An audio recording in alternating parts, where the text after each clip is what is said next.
Here with HBO's Max Kellerman and ESPN's Max Kellerman. Max, here we are for Bernard Hopkins, the Sergay Kovalev's fight weekend. How do you feel going into this fight? Is Hopkins going to pull off another miracle at 49? Well, I mean, at a certain point, that's what you have to call them, is miracles, because the human body, I don't care what universe you're from, what galaxy you're from, how alien you are, at a certain point, the body simply is not going to respond the same way that it did when you're younger.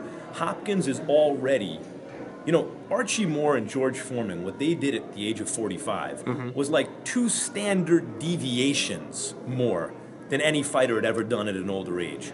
And Hopkins at this point is like 2 standard deviations past that, maybe more, because as you get older, each year is a bigger deal. He is attempting to break his own record for having forget about belts and everything, for having the most significant win at that age in the history of boxing. And this ain't Tavares Cloud. Cloud's a nice fighter. Right.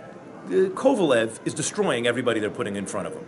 And Hopkins can say, oh, they're setups, they're this, they're that. Okay, fine, they haven't been the best fighters in the world. They haven't all been the worst either, and no one's giving them any competition. So for Hopkins to win, and he got offended when I talked about what a huge accomplishment it would be. Yeah.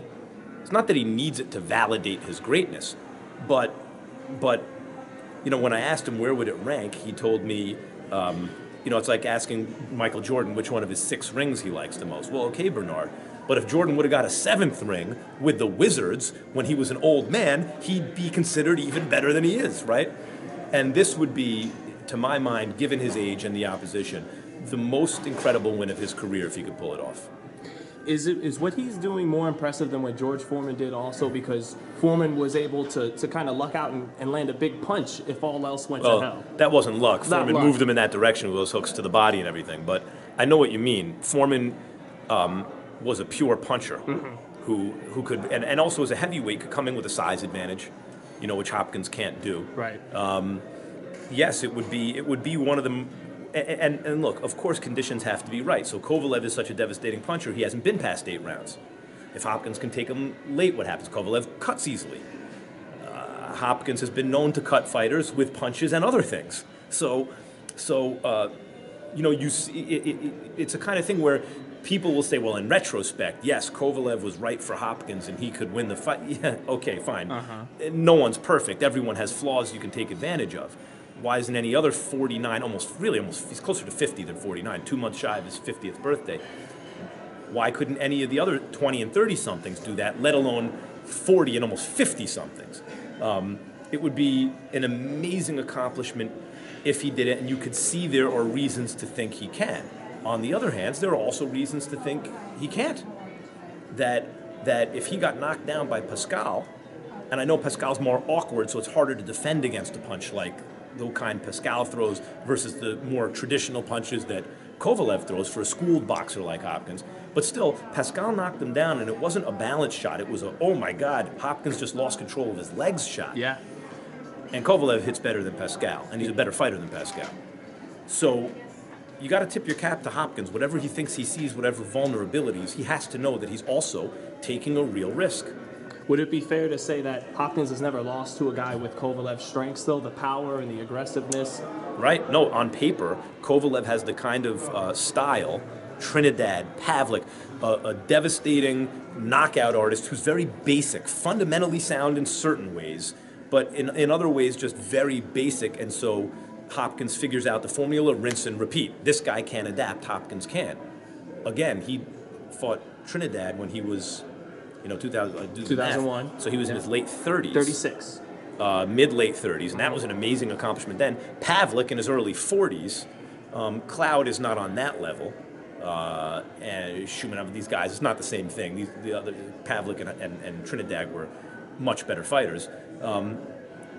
Kovalev is more similar to Trinidad or Pavlik than anyone else he's fought. Right.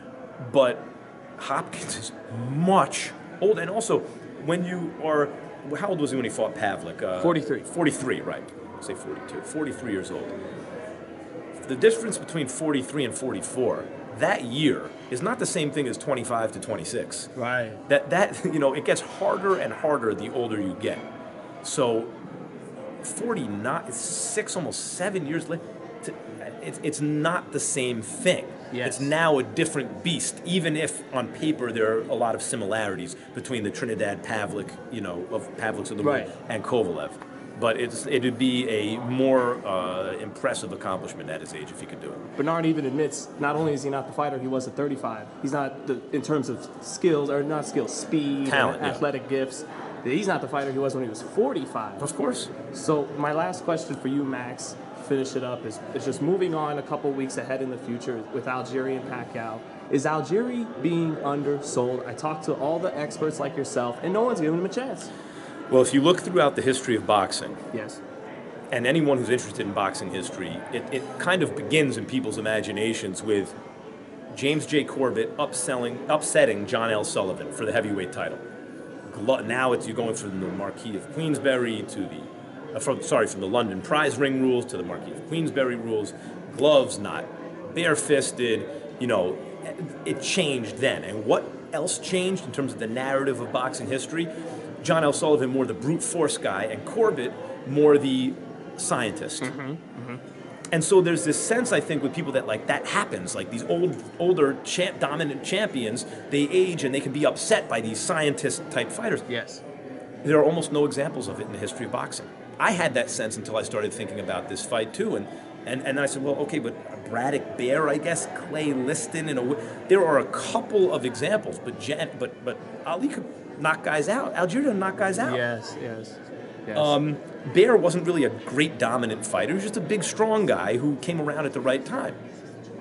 There are so few examples of fading dominant fighters upset by light punchers. Jimmy Young and George Foreman-ish, and most of the examples are heavyweights. Very few examples of it happening in the lighter weight division. So I think we all recognize what's special about Algieri. He has some special stuff inside, helped him beat Provodnikov, and he has skills. But who has more special stuff than Tim Bradley? And that didn't help him against Pacquiao. Intangibles. All the intangibles, the heart, the will to win, the determination, that's what makes Tim Bradley what he is more than anything. Yeah.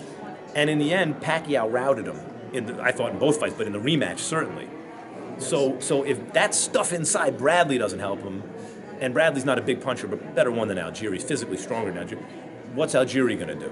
I think people are thinking along those lines.